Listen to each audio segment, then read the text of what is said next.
Hi guys and welcome back to the channel Deepak Yadav Education. Welcome to the daily current affairs of 29th of August 2023.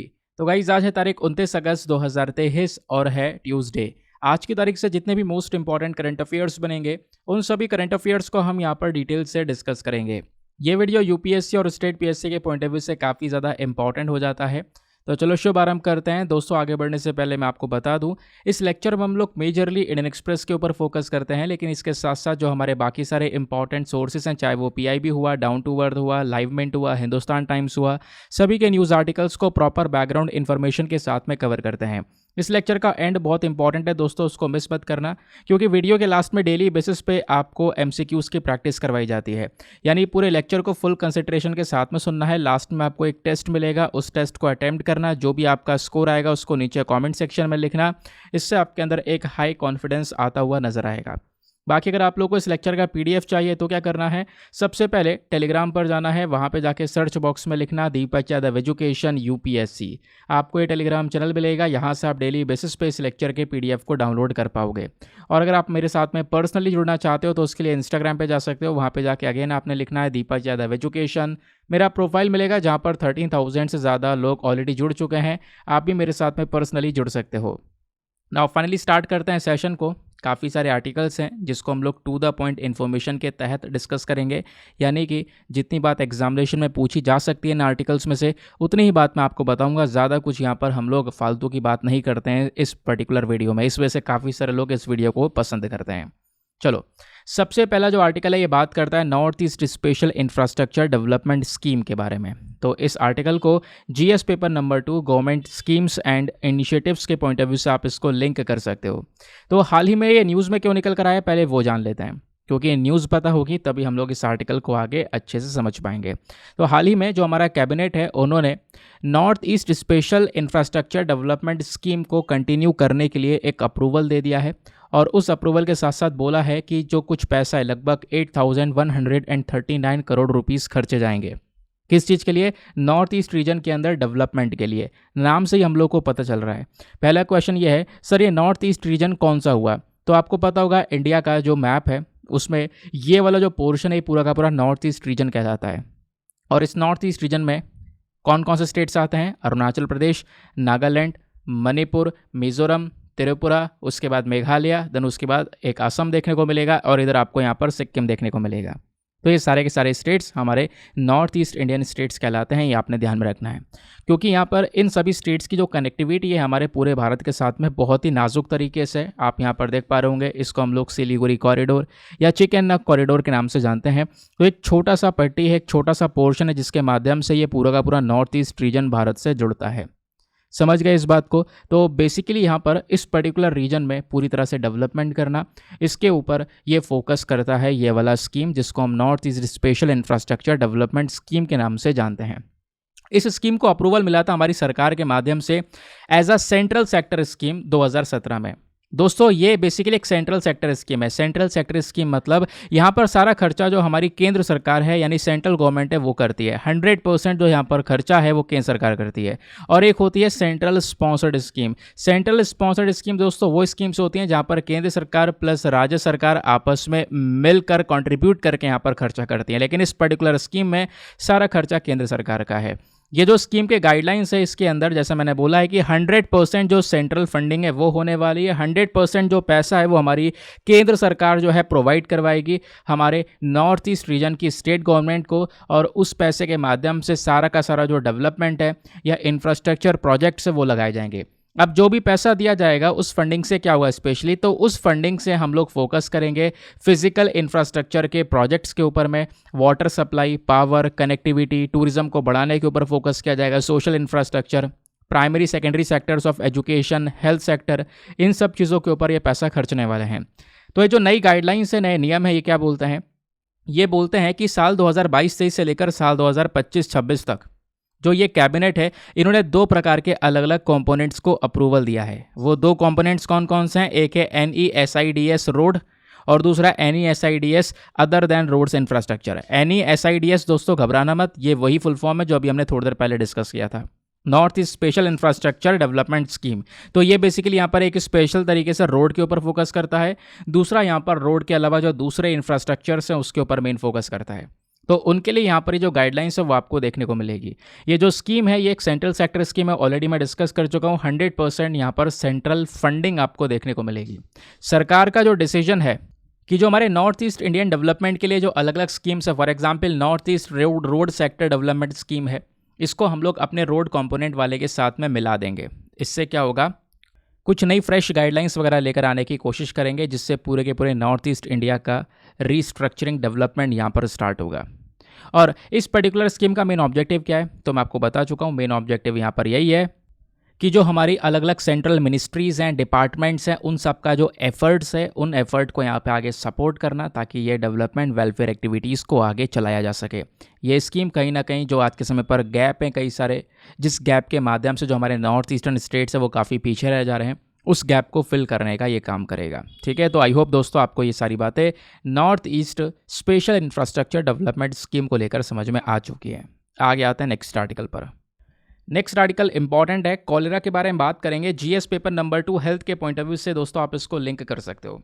ये हाल ही में news में देखने को मिला है। क्या हुआ, हाल ही में जो यूनिसेफ की नाम की बॉडी है, इन्होंने बोला कि साल 2017 से अब तक हमने जो डेमोक्रेटिक रिपब्लिक ऑफ कॉन्गो नाम का एक देश है अफ्रीका के अंदर, उस देश में बहुत सारे जो लोग हैं वो कॉलेरा की वजह से पीड़ित हैं। दूसरी चीज़, यहाँ पे कहीं ना कहीं बहुत सारे लोगों का डिस्प्लेसमेंट किया गया है इस पर्टिकुलर रीजन में, उनको एक एरिया से दूसरे एरिया में पहुँचाया गया है। तो कॉलेरा कहीं ना कहीं एक बहुत ही ज़्यादा बदतर क्राइसिस बनकर निकल कर आया है डेमोक्रेटिक रिपब्लिक ऑफ कॉन्गो में। उस वजह से यहाँ पर इसको न्यूज़ में कवरेज मिल रहा है। तो सबसे पहले एग्जामिनेशन के पर्सपेक्टिव से इस डेमोक्रेटिक रिपब्लिक ऑफ कॉन्गो के बारे में दोस्तों आपको सारी बातें पता होनी चाहिए। ये आपको पूरा अफ्रीकन कॉन्टिनेंट देखने को मिलेगा, वैसे थोड़ा सा पोर्शन है लेकिन समझने के लिए काफ़ी है। यहाँ बीचों बीच में एक देश आपको दिखेगा, यही है डेमोक्रेटिक रिपब्लिक ऑफ कॉन्गो। इसके आसपास कई सारी कंट्रीज़ है जो कि इसके साथ में बाउंड्रीज़ को शेयर करती हैं। For example central African Republic हो गया, साउथ सुडान है, युगांडा है, रवांडा है, बुरुंडी है, उसके बाद यहाँ पर जाम्बिया है, अंगोला है और रिपब्लिक ऑफ कॉन्गो है। देखो, रिपब्लिक ऑफ द कॉन्गो अलग है, डेमोक्रेटिक रिपब्लिक ऑफ कॉन्गो अलग है। ये अलग अलग कंट्रीज़ जो हैं वो इसके साथ में बाउंड्रीज़ को शेयर करती हैं। अब दोस्तों थोड़ा सा हमें एग्जाम के पर्सपेक्टिव से कॉलेरा के बारे में पता होना चाहिए। कॉलेरा बेसिकली एक प्रकार का डायरियल इन्फेक्शन है। ठीक है, एक ऐसा इन्फेक्शन जिसकी वजह से इंसान को डायरिया हो जाता है, दस्त हो जाते हैं। और ये कैसे होता है, गंदा खाना खाना या गंदा पानी पीने की वजह से। अब वो गंदा किस चीज़ से होना चाहिए, बैक्टीरिया से। एक बैक्टीरिया है जिसको हम लोग नाम देते हैं विब्रियो कॉलेरा। तो विब्रियो कॉलेरा नाम का बैक्टीरिया अगर किसी खाने में प्रेजेंट है या किसी पानी में प्रेजेंट है और वो खाना या पानी कोई दूसरा पर्टिकुलर पर्सन कंज्यूम करता है, तो उसकी वजह से ये कॉलेरा जैसी बीमारी उस इंसान को हो सकती है। और कहीं ना कहीं यहाँ पर ये दुनिया भर के अंदर एक बहुत बड़ा खतरा बना हुआ है, हमारे पब्लिक हेल्थ सेक्टर के लिए खतरा बना हुआ है। हम लंबे समय से देख रहे हैं, ऐसा नहीं है केवल एक ही कंट्री में, दुनिया भर में कॉलेरा के केसेस नज़र आते हैं। सवाल यह है कि इसके सिम्टम्स क्या होंगे, लक्षण क्या होंगे। देखो, यहाँ पर एक विरुलेंट डिजीज़ है, यानी इसकी वजह से एक इंसान को वाटरी डायरिया हो सकता है, उसको बहुत ज़्यादा दस्त हो सकते हैं, है ना। वाटरी डायरिया के साथ साथ वॉमिटिंग होना, लेग क्रैम्प्स होना, ये प्रॉब्लम्स यहाँ पे देखने को मिल सकती हैं। ये जो बीमारी है ये बहुत आराम से फैल जाती है कई सारे एरियाज़ में जहाँ पर प्रॉपर पानी पीने का सिस्टम नहीं है। ठीक है, गंदा वाटर है, तो वहाँ पे आराम से बीमारी आपको देखने को मिलेगी।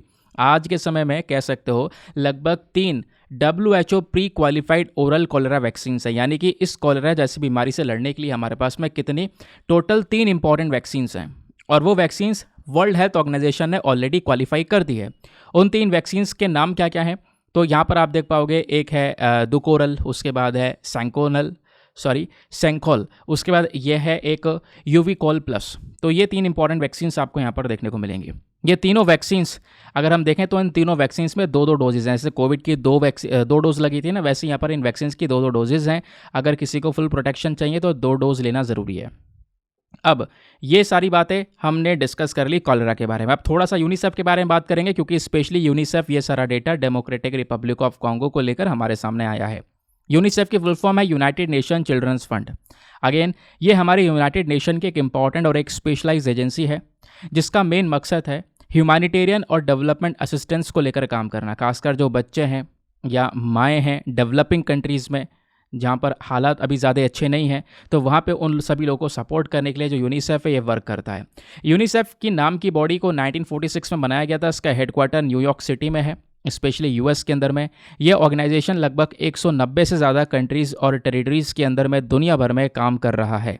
इसका जो मेन काम है वो इंश्योर ये करना है कि हर एक बच्चे को उसका जो बेसिक हेल्थ केयर है वो मिले, उसकी पढ़ाई लिखाई प्रॉपर होती रहे, प्रॉपर न्यूट्रिशन साफ़ पानी पीने का मिलता रहे, प्लस जो भी वॉयलेंस है, जो भी हिंसाएं हैं, उन सब से उस बच्चे को प्रोटेक्शन मिले, वो बच्चा बचा रहे। ये सारी चीज़ें इंश्योर करने का काम करता है यूनिसेफ। बात क्लियर हो गई? आगे आते हैं नेक्स्ट आर्टिकल पे। आज का आप लोगों ने थंबनेल देखा होगा, वो थंबनेल जो है इसी आर्टिकल के ऊपर बेस्ड है।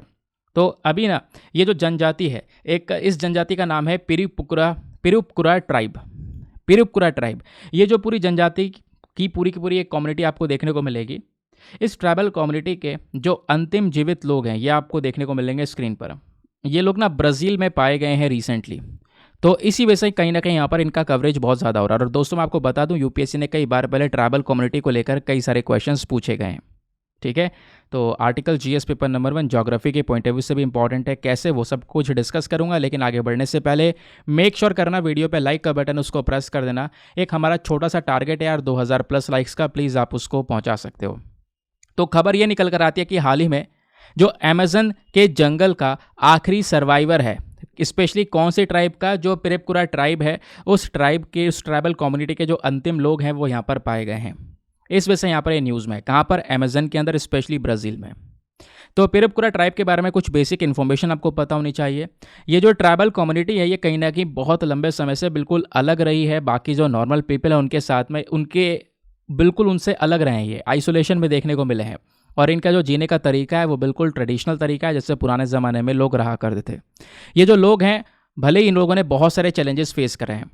कौन कौन से चैलेंजेस? जैसे यहाँ पर ये जंगल में रह रहे हैं तो वहाँ पे इलीगल पेड़ों की कटाई करना, माइनिंग करना, दूसरे प्रकार के लैंड एक्सप्लॉयटेशन करना, उनको उस जगह से बाहर निकाल देना, ये सारी जो प्रॉब्लम्स हैं उन्होंने फेस किए हैं। इवन यहाँ पर जो आपको पता होगा, जब हम बात करते हैं अमेजन जंगल की, तो अमेजन जंगल पिछले 2 सालों में काफ़ी न्यूज़ में रहा है। रीज़न क्या है? डिफॉरेस्टेशन। लगातार वहाँ पे जो ट्रीज़ हैं उनको काटा गया है, और कह सकते हो कि कहीं ना कहीं इसकी वजह से, इस डिफॉरेस्टेशन की वजह से जो इन लोगों के घर हैं वो कहीं ना कहीं कह सकते हो कि बर्बादी में चले गए, इनको वो जगह छोड़कर निकलनी पड़ी। तो पिछले कुछ समय पर इनकी वजह से इनकी जो संख्या है वो भी काफ़ी ज़्यादा कम हो चुकी है। तो ब्राज़ील कहाँ पर है दोस्तों? ये पूरे साउथ अमेरिकन कॉन्टिनेंट में आपको यहाँ पर ब्राज़ील देखने को मिलेगा। ब्राज़ील के साथ में काफ़ी सारी कंट्रीज़ हैं जो कि उस बाउंड्रीज़ को शेयर करते हैं। फॉर एग्जांपल वेनेजुएला है, उसके बाद गुयाना है, सूरीनेम आपको देखने को मिलेगा, उस कोलंबिया, उसके बाद पेरू आपको देखने को मिलेगा, बोलिविया देखने को मिलेगा, पैराग्वे देखने को मिलेगा, उरुग्वे देखने को मिलेगा। ये सारी कंट्रीज़ कहीं ना कहीं ब्राज़ील के साथ में बाउंड्रीज़ को शेयर करती हैं कहीं ना कहीं से, जैसा आप दोस्तों यहाँ पे देख पा रहे होंगे। और ब्राज़ील में और आसपास के कई सारे देशों में इस प्रकार से ये जो अमेज़न के जंगल है वो फैले हुए हैं। अमेज़न के जंगल का सबसे बड़ा हिस्सा नो डाउट ब्राज़ील के अंदर में ही आता है, और इसी अमेज़न रेन फॉरेस्ट के अंदर में ये कम्युनिटी रहा करती थी, जो कि अभी बहुत ही कम बची है, या फिर कह सकते हो जो अंतिम लोग हैं वो बेसिकली अभी रिसेंटली दिखाई पड़े हैं। तो ब्राज़ील के, मैं जैसे बोला कि ब्राज़ील में सबसे ज़्यादा हिस्सा देखने को मिलेगा। बाकी ये अमेज़न के फॉरेस्ट आसपास की पहाड़ियों से घिरे हुए हैं, जैसे नॉर्दर्न साइड में गुयाना हाईलैंड्स हो गए, उसके बाद वेस्टर्न साइड में एंडीज़ माउंटेन्स हो गए, उसके अलावा सदर्न साइड में ब्राज़ील का सेंट्रल प्लेटी हो गया, और ईस्टर्न साइड में अटलांटिक ओशन हो गया। इस प्रकार से यहाँ पे अलग अलग जगह से अलग अलग ओशन, पहाड़ों से घिरे हुए यहाँ पर ये ब्राज़ील के जंगल आपको देखने को मिलेंगे, specially Amazon rain forest. Next article पर आते हैं। अगला आर्टिकल अगेन इंपॉर्टेंट है, GS paper number 3 science and tech के पॉइंट ऑफ व्यू से आप इसको लिंक कर सकते हो। यहाँ पे दोस्तों हम बात करने वाले हैं इर्रेगुलर गैलेक्सी के बारे में। गैलेक्सी बेसिकली आकाशगंगा। जैसे आपको पता होगा अंतरिक्ष में कई सारी गैलेक्सीज हैं, वैसे यहाँ पर अभी जो पृथ्वी है, पूरा सोलर सिस्टम है, वो कौन सी गैलेक्सी में है? मिल्की वे गैलेक्सी में। हम कौन सी गैलेक्सी में रहते हैं? सैमसंग गैलेक्सी, है ना? नहीं वे, हम सैमसंग गैलेक्सी नहीं, हम मिल्की वे गैलेक्सी में रह रहे हैं। मजाक कर रहा हूँ यार, पता ही है। मिल्की वे गैलेक्सी के सबसे करीब एंड्रोमेडा गैलेक्सी है, उसके बारे में आपने पढ़ा होगा, जो हमारी गैलेक्सी के सबसे ज़्यादा करीब है। वो सब आकाशगंगाओं की बात कर रहे हैं। लेकिन यहाँ पे पता है गैलेक्सीज़ के अलग अलग प्रकार भी होते हैं। अलग अलग प्रकार यानी कि एक होती है बेड स्पाइरल गैलेक्सी, वो देखने में ऐसी होती है। एक होती है इर्रेगुलर गैलेक्सी, ऐसी आप टूटी फूटी नजर आएगी। फिर होती है स्पाइरल गैलेक्सी, आपको स्पाइरल के तौर पर दिखाई पड़ रही होगी। यह है पेक्युलर गैलेक्सी, यह है एलिप्टिकल गैलेक्सी, और यह है लेंटिकुलर गैलेक्सी। ये अलग अलग प्रकार होते हैं। अभी जो हम बात करेंगे वो इर्रेगुलर गैलेक्सी के बारे में बात करेंगे।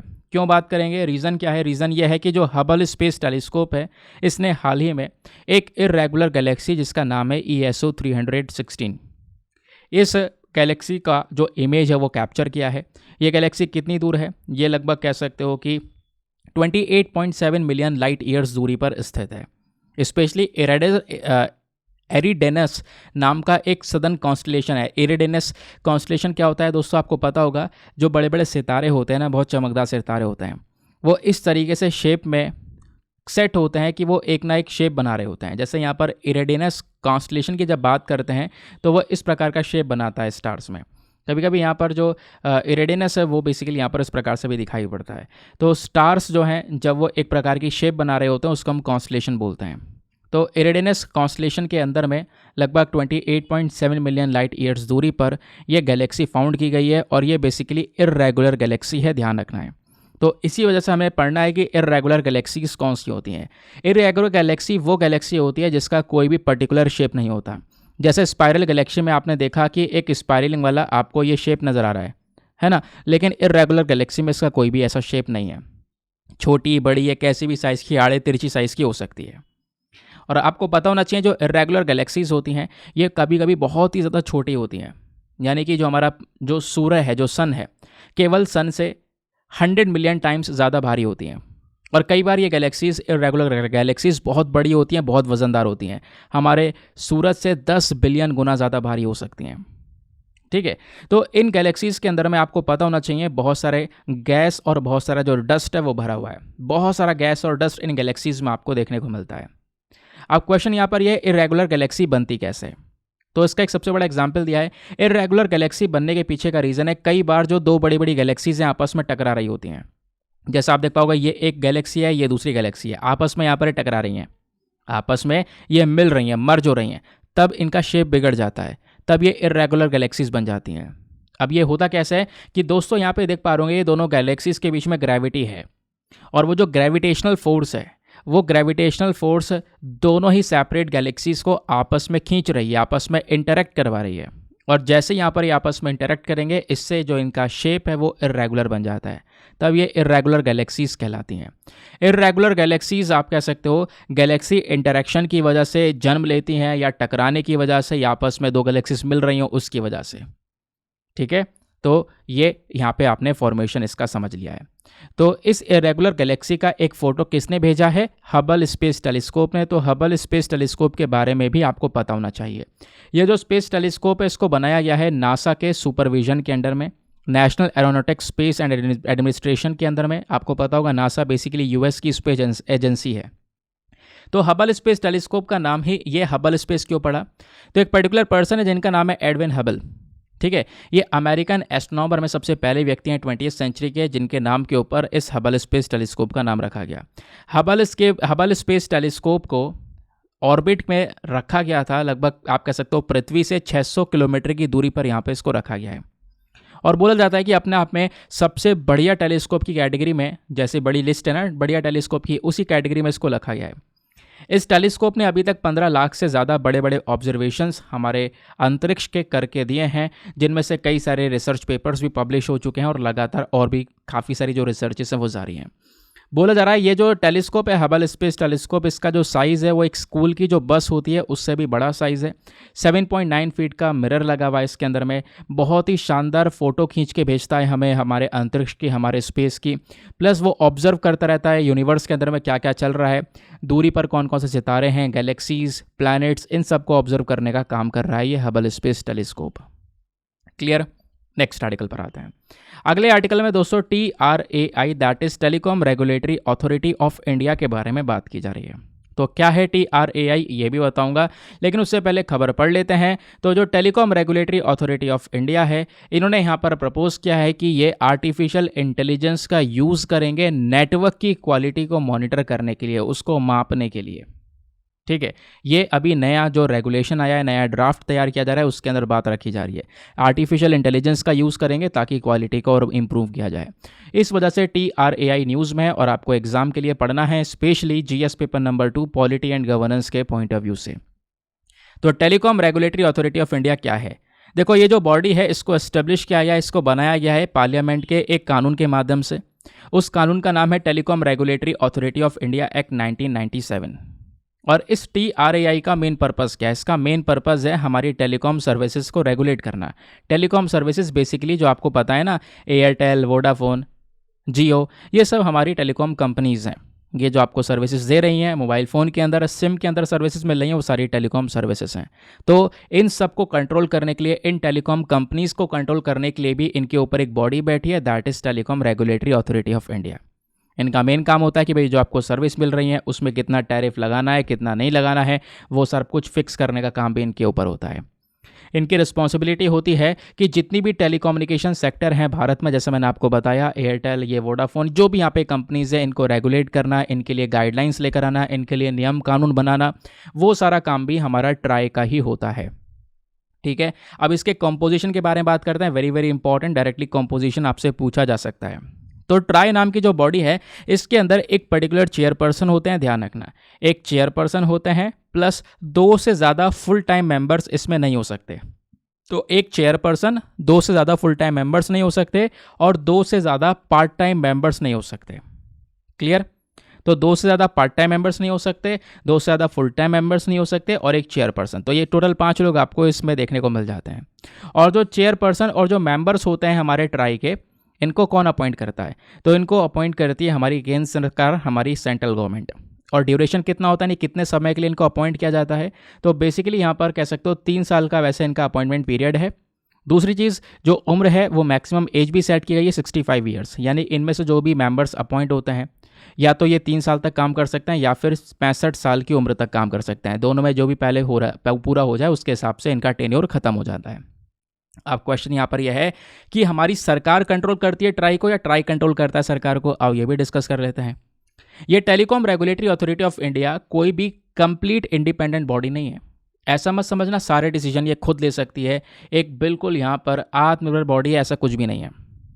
क्योंकि इस एक्ट के सेक्शन 5 में मेंशन कर रखा है कि हमारी केंद्र सरकार, हमारी सेंट्रल गवर्नमेंट के पास में मेन पावर्स हैं। हमारी केंद्र सरकार के पास में पावर्स हैं कि वो कुछ डायरेक्शंस, कुछ यहाँ पर उनको आगे क्या करना है क्या नहीं करना है, वो डायरेक्शंस यहाँ पे ट्राई को देते हैं। और ट्राई जो है बाइंडिंग है वो डायरेक्शंस मानने के लिए, यानी केंद्र सरकार जो बोलेगी वो मानना ही होगा इस बॉडी को, क्योंकि यहाँ पे इसके पास में जो मेनली फंडिंग है वो भी हमारी केंद्र सरकार ही कर रही है, सेंट्रल गवर्नमेंट की साइड से ट्राई को फंडिंग मिलती है। क्लियर हो गया? तो ये बात तो आपको समझ में आ गई कि हमारी जो सरकार, केंद्र सरकार बोलेगी वो ट्राई को मानना पड़ेगा। लेकिन क्वेश्चन यहाँ पर यह है कि ट्राई भी रिकमेंडेशन कर सकता है, इसको भी कुछ बात रखनी है तो ये भी हमारी सरकार से बात रख सकता है, लेकिन वो सरकार के ऊपर बाइंडिंग नहीं होगा। ठीक है, गवर्नमेंट वो बात ट्राई की माने या ना माने वो उनके ऊपर है, बस खाली यहाँ पर वो रिकमेंडेशन एक बार सुन सकते हैं।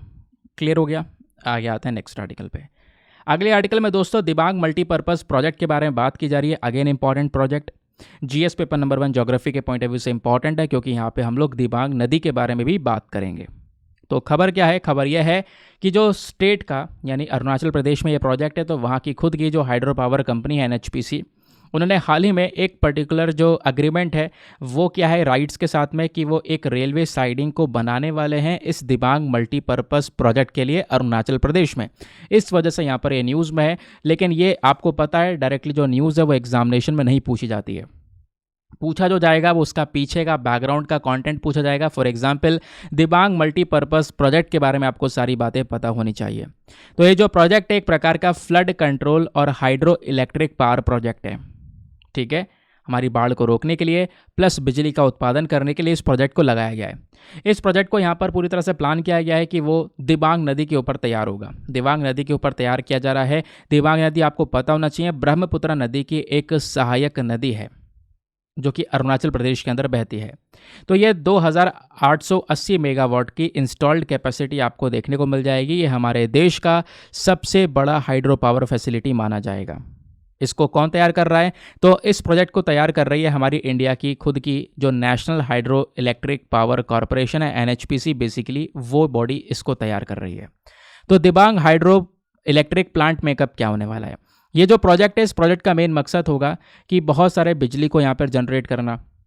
ठीक है, एक बहुत बड़ा डैम का स्ट्रक्चर हम लोग अपने देश में बना रहे हैं। एक हाईएस्ट डैम स्ट्रक्चर हमारे देश में तैयार हो रहा है। ये जो डैम है लगभग 43 किलोमीटर का एक लंबा रिजर्वॉयर यहाँ पर बनाएगा। ठीक है, इसमें यहाँ पे कह सकते हो कि काफ़ी बड़ी स्टोरेज कैपेसिटी होगी। वो सारी बातें बताई जा रही हैं। अब आपको ध्यान नहीं रखना है भाई कितना परसेंटेज क्या है, कितना ये काम किया जाएगा, वो नंबर्स आपने ध्यान नहीं रखने हैं। नंबर्स कभी भी एग्जामिनेशन में नहीं पूछे जाते हैं। डायरेक्टली आपको दिबांग नदी के बारे में ज़रूर से पता होना चाहिए, क्योंकि इतिहास में अगर कोई इस प्रकार से डैम को लेकर या हाइड्रो इलेक्ट्रिक प्रोजेक्ट को लेकर कोई क्वेश्चन बना है तो वो यही बना है कौन सी नदी के ऊपर वो लगाया जा रहा है। तो दिबांग प्रोजेक्ट जो है आपको नाम से पता चल रहा है दिबांग नदी के ऊपर लगाया जा रहा है। तो दिबांग नदी कहाँ पर है? स्पेशली अरुणाचल प्रदेश और असम में वो बहती है। अगर आप लोग यहाँ पर देखोगे नॉर्थ ईस्ट इंडिया तो ये अरुणाचल प्रदेश है। अरुणाचल प्रदेश के जस्ट नीचे आपको असम देखने को मिलेगा, जो कि एक बहुत बड़ी बाउंड्री को शेयर करता है अरुणाचल प्रदेश के साथ में। ठीक है, तो ये जो दिबांग नदी है हमारी ब्रह्मपुत्र नदी की ही एक सहायक नदी है। इसके ओरिजिन की बात करेंगे तो दिबांग नदी कहाँ से ओरिजिनेट होती है? इंडिया चाइना का जो बॉर्डर है वहाँ पर केया नाम का पास है, तो केया पास से ओरिजिनेट होती है, ऐसा यहाँ पर मेंशन करा जा रहा है। ठीक है, हमारे अरुणाचल प्रदेश का एक डिस्ट्रिक्ट है दिबांग वैली डिस्ट्रिक्ट, वहीं से ही ओरिजिनेट होती है। सहायक नदी की बात करेंगे तो दिबांग नदी की कई सारी नदियां हैं जो कि सहायक नदियां हैं, जैसे सीसर, मथुन, तंगोन, द्री, इथुन, इमरा, ये सारी मेजर ट्रिब्यूटरीज हैं दिबांग की। प्लस जो मिश्मी हिल्स हैं, ये ध्यान रखना, जो मिश्मी पहाड़ियाँ हैं ये भी यहाँ पर इस दिबांग नदी के अपर कोर्स वाले रीजन में देखने को मिल जाते हैं। नेक्स्ट आर्टिकल पर आते हैं। अगले आर्टिकल में रेस्पिरेटरी सिंक्टिकल वायरस के बारे में बात की जा रही है। तो ये RSV क्या है इसके बारे में डिस्कस करेंगे, हेल्थ के पर्सपेक्टिव से इंपॉर्टेंट है। तो खबर क्या है, हाल ही में US का फूड एंड ड्रग एडमिनिस्ट्रेशन नाम की जो बॉडी है, इन्होंने जो पहला वैक्सीन है उसको अप्रूवल दे दिया है। वो वैक्सीन बेसिकली इसी बीमारी को लेकर है, रेस्पिरेटरी सिंकाइटियल वायरस को लेकर यहाँ पर ये वैक्सीन तैयार की गई है कि जो हमारे बच्चे पैदा होते हैं उनको इस वायरस से बचाया जा सकेगा। इस प्रकार की वैक्सीन को US की इस बॉडी की साइड से अप्रूवल मिला। नाउ अब जो ये RSV वायरस है ये क्या है, पहले इसको डिस्कस कर लेते हैं। एक प्रकार का रेस्पिरेटरी वायरस है जो कि हमारा सीधा रेस्पिरेटरी सिस्टम को डैमेज करने की कोशिश करता है। ये हमारा पूरा सिस्टम रेस्पिरेटरी सिस्टम कहलाता है दोस्तों, इस सभी को पता है, बेसिक इन्फॉर्मेशन है। नाउ जो RSV है, ये जो वायरस है, ये कहीं ना कह सकते हो कि बहुत ज़्यादा तेज़ी से देखने को मिल रहा है। बच्चों के अंदर जो बीमारियाँ हो जाती हैं, जो बच्चे बीमार पड़ जाते हैं, छोटे छोटे बच्चे, उसके पीछे का मेन रीज़न ये RSV वायरस है। इसकी वजह से यहाँ पर कुछ छोटे मोटे सिम्टम्स भी आपको देखने को मिलेंगे। फॉर एग्जांपल यहाँ पर छोटा बच्चा है या ऐसा बच्चा है जो कि 6 साल का है या 6 महीने का या 6 महीने के आसपास है, या फिर बहुत बुजुर्ग लोग हैं जिनकी उम्र 65 साल से ऊपर है, इन लोगों को ज़्यादा परेशानी होती है इस वायरस की वजह से। और इन लोगों में भी उन लोगों को जिनका इम्यून सिस्टम काफ़ी कमज़ोर होता है। ठीक है, अगर इम्यून सिस्टम काफ़ी कमज़ोर है तो कोई भी बीमारी आपके लिए हानिकारक बन सकती है। तो वही यहाँ पर सिनेरियो आपको देखने को मिलेगा। इम्यून सिस्टम जिसका कमज़ोर है या जिसको पहले से फेफड़ों में कोई बीमारी है, हार्ट में कोई डिजीज़ है, तो वो जो कहीं ना कहीं ये RSV वायरस है ये उसके लिए और ज़्यादा खतरनाक बन जाता है, ऐसा बोला जा रहा है। और अगर RSV वायरस थोड़ा और ख़तरनाक लेवल पर, इसका जो इन्फेक्शन है वो एक बहुत बड़े लेवल पर किसी इंसान को हो जाता है, तो इससे उस इंसान को निमोनिया और ब्रोंकोइलिटिस जैसी जो प्रॉब्लम है वो हो सकती हैं। अब क्वेश्चन यहाँ पर यह है कि क्या ये बीमारी ट्रांसमिट हो सकती है? तो बिल्कुल RSV स्प्रेड हो सकती है। ये जो वायरस है ये एक इंसान से दूसरे इंसान में फैल सकता है। कैसे? छींकने के माध्यम से, कफिंग के माध्यम से, ठीक है, या फिर एक डायरेक्ट कांटेक्ट के माध्यम से, या फिर आप मतलब किसी बच्चे को इन्फेक्शन हुआ है, आपने उस बच्चे को किस कर लिया, तो इससे भी यहाँ पर ये इन्फेक्शन फैल सकता है। या फिर आप कह सकते हो किसी पर्टिकुलर ऑब्जेक्ट पर वो वायरस है और आपने उस ऑब्जेक्ट को छुआ और छूने के बाद सीधा आपने वो हाथ अपने मुंह पे टच कर लिया, नाक पे लगा लिया, आंख पे लगा लिया हाथ धोने से पहले, तो उससे भी वो वायरस आपके बॉडी में आ सकता है। तो काफ़ी सारे लोग जिनको RSV इन्फेक्शन होता है वो कहीं ना कहीं कॉन्टेगियस होता है, मतलब आप कह सकते 3 से 8 दिन तक ये वायरस इन्फेक्शन रह सकता है। लेकिन जिनका इम्यून सिस्टम कमज़ोर होता है उनके बॉडी में ये वायरस 4 सप्ताह तक भी रुक सकता है, ऐसा बोला जा रहा है।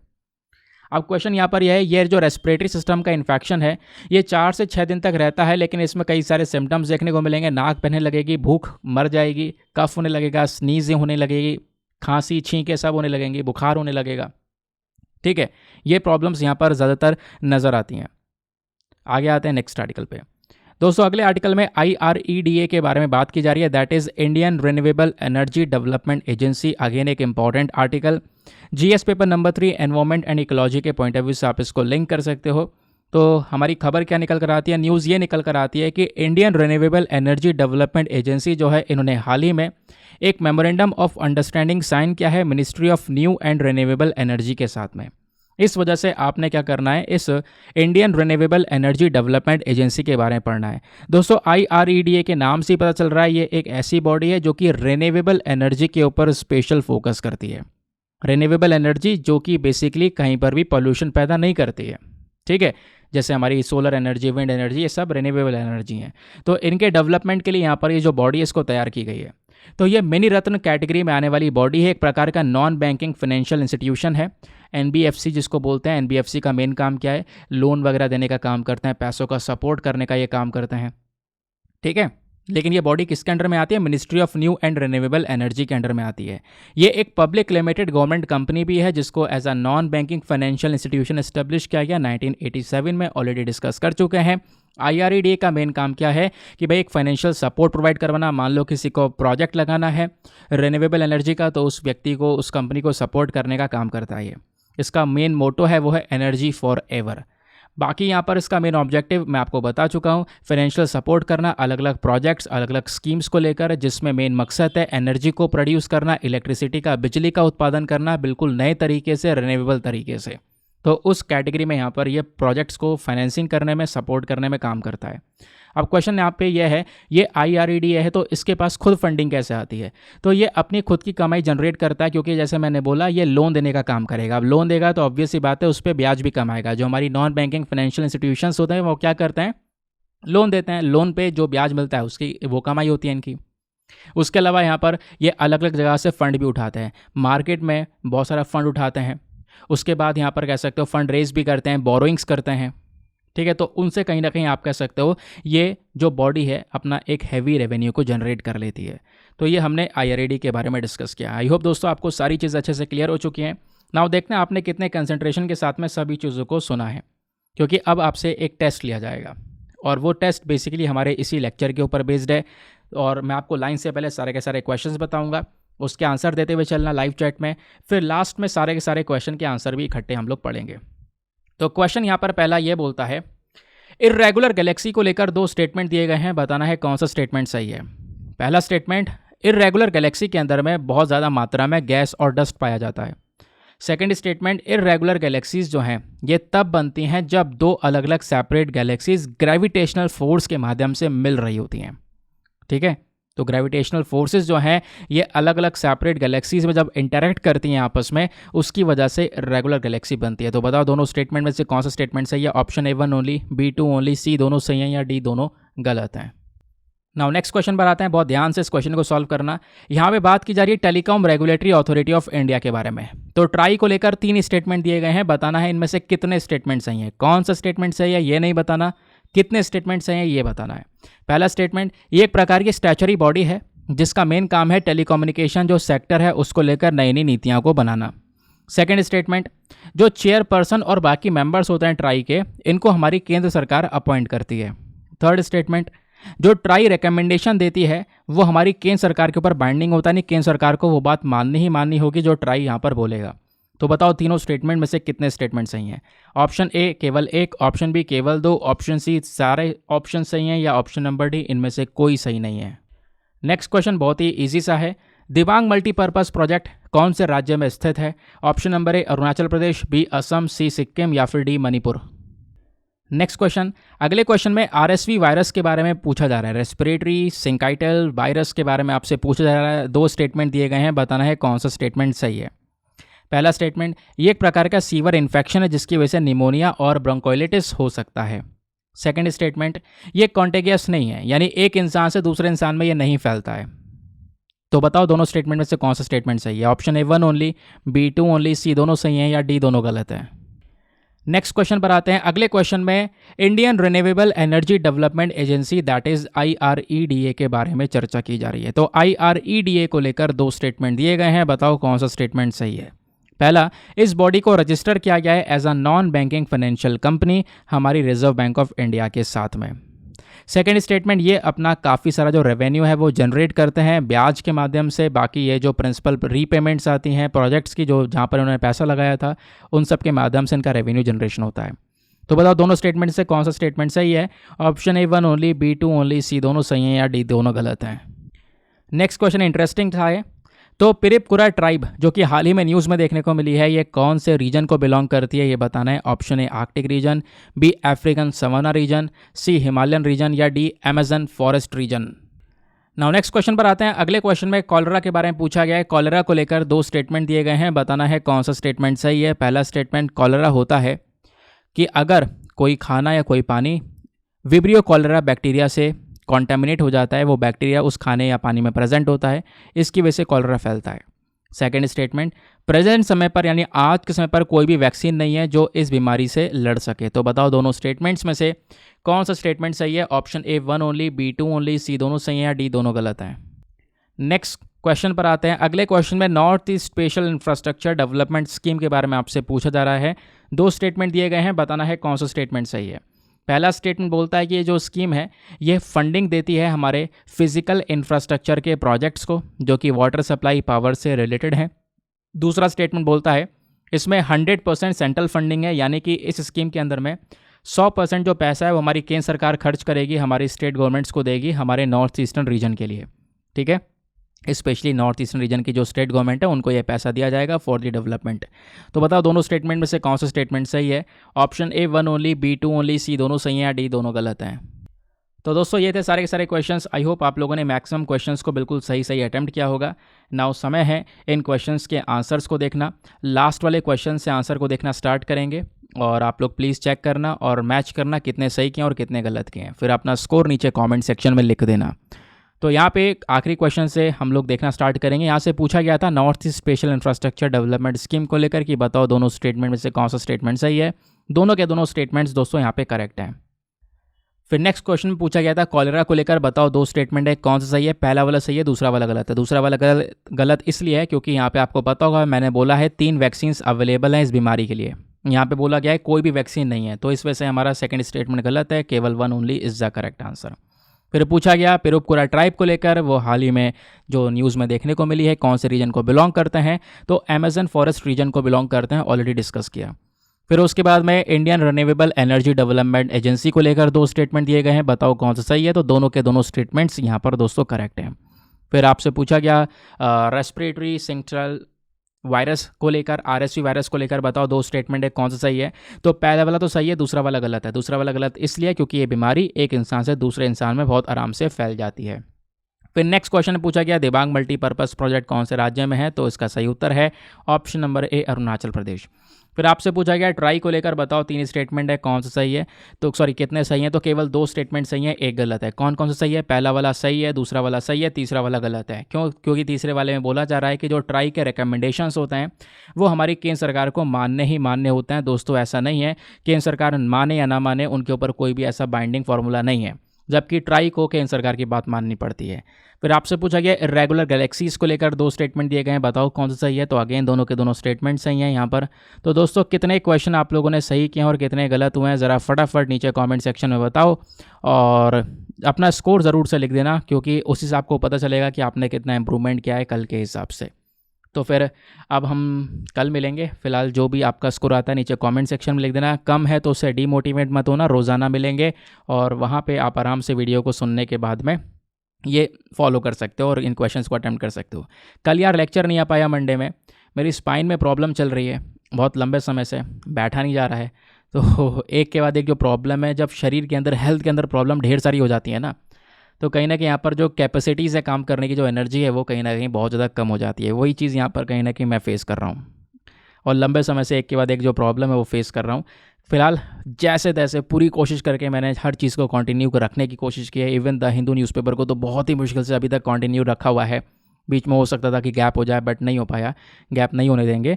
और इसमें भी मेरी कोशिश होती है यार, लेकिन कहीं ना कहीं पर फिर बॉडी जो है वो जवाब दे देती है। स्पाइन में काफ़ी दिनों से प्रॉब्लम है, काफ़ी दिनों से क्या बहुत महीनों से प्रॉब्लम है, तो उसका जो मेडिसिन है वो चल रहा है।